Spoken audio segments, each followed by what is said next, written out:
通知廚房。Hello， 大家好，我係通少。我之前出過焗豬扒飯，深受大家歡迎。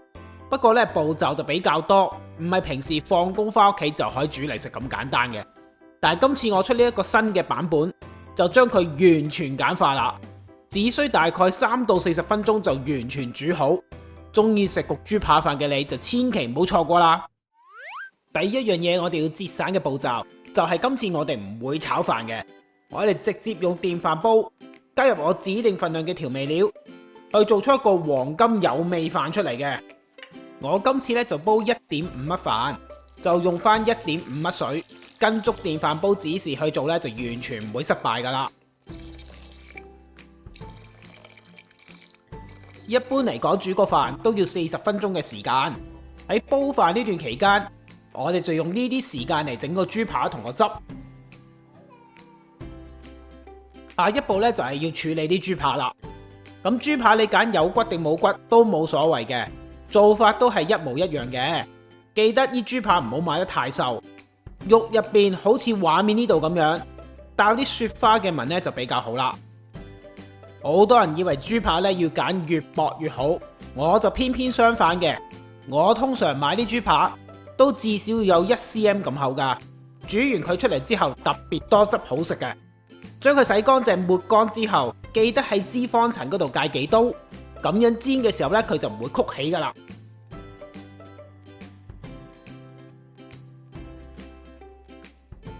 啲豬扒要軟熟好食嘅話，一定要做鬆肉呢個步驟嘅。我今次就用鬆肉針去做，你冇嘅話可以用翻刀背，又或者鬆肉錘，將塊豬扒兩面拍鬆就 OK 噶啦。鬆肉針嘅好處咧就係快脆，特別係有骨嘅時候咧容易做好多嘅，前後兩面密密麻麻插滿呢啲窿仔就搞掂噶啦。好似我處理5塊豬扒咁樣，大概5分鐘就完成呢個步驟噶啦。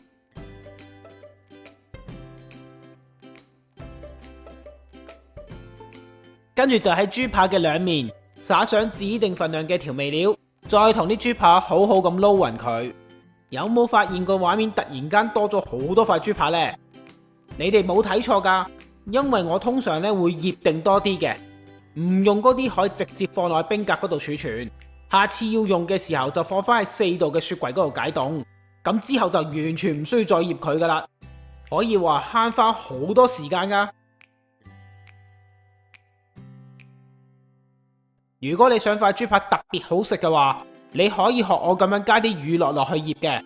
乳酪咧有佢特別嘅功效，可以令到塊豬扒又軟熟又多汁嘅。冇乳酪嘅話，亦都可以落啲帶有酸性嘅生果蓉落去。如果都冇嘅話就算啦，唔好搞咁多嘢啦。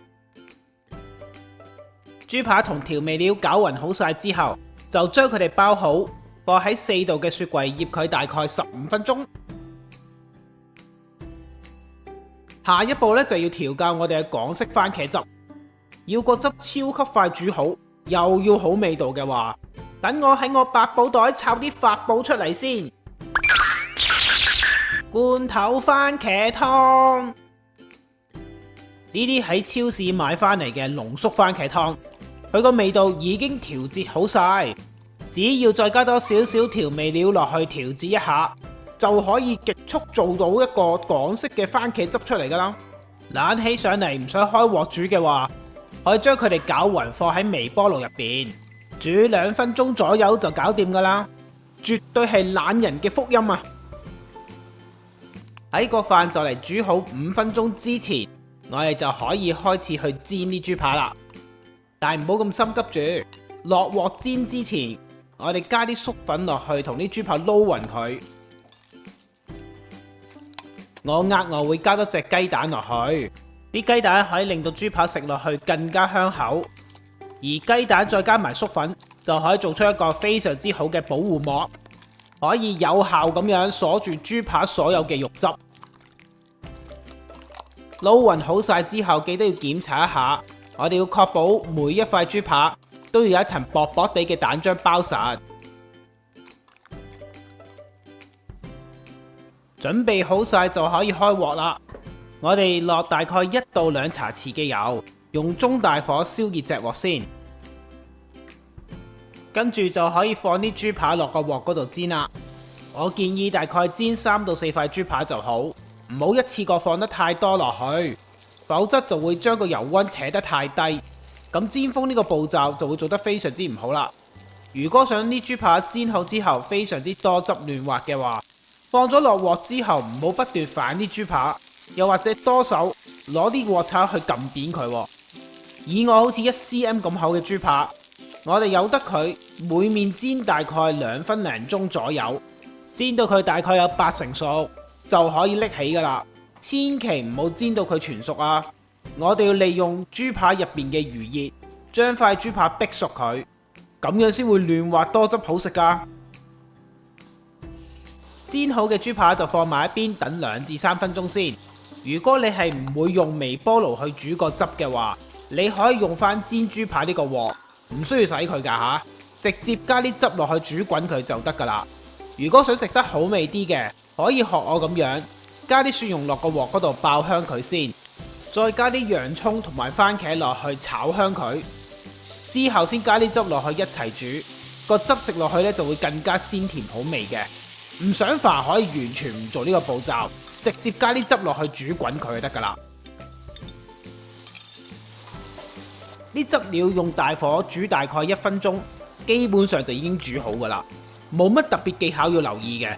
啲汁料入邊混合咗罐頭番茄湯，加熱咗之後本身已經就會結結地噶啦，除非你發覺佢太稀，就自行加啲粟粉水落去補救一下就得噶啦。最後就將所有嘢組裝埋一齊。喺呢度示範嘅係組裝1人嘅份量，其他嘅材料我就放咗另一個大盤入邊。將煲好嘅有味飯先鋪喺底，啲飯雖然冇炒過，但係個樣望落去同炒飯真係有幾分相似噶。喺啲飯上邊再鋪上頭先煮熱咗嘅番茄汁，跟住就鋪上頭先煎好嘅豬扒，再喺塊豬扒上邊薄薄地咁樣搽一層頭先煮熱咗嘅番茄汁上去，最後梗係要加埋啲極度邪惡嘅芝士上去啦。呢度嘅份量只係俾你參考，你想落多啲都冇問題噶吓。冇芝士碎嘅話，亦都可以改用芝士片嘅。跟住就放入去焗爐入邊，用最高嘅溫度或者看多士嘅模式，總之要令條發熱線長着，將啲芝士焗到金黃就搞掂噶啦。各位，超級好味嘅港式焗豬扒飯整好啦！哇！肉嫩多汁嘅豬扒，再加埋拉晒絲嘅邪惡芝士，有邊個見到唔流口水啊？嗱，臨抹乾淨啲口水，快啲執齊材料跟我試一次啦！包你食完必定上癮啊！今次呢個焗豬扒飯嘅食譜，無論喺材料方面定係烹調嘅步驟，都已經俾我簡化咗好多倍。唔知道大家係咪同我諗法一樣呢？定係覺得佢仍然好複雜好麻煩？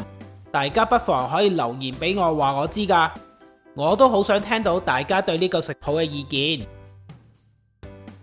材料正確嘅份量、食材嘅牌子同埋相片，都可以去我文字食譜嗰度揾到。喺呢條片嘅煙火就有呢個食譜嘅連結提供俾你去參考噶啦。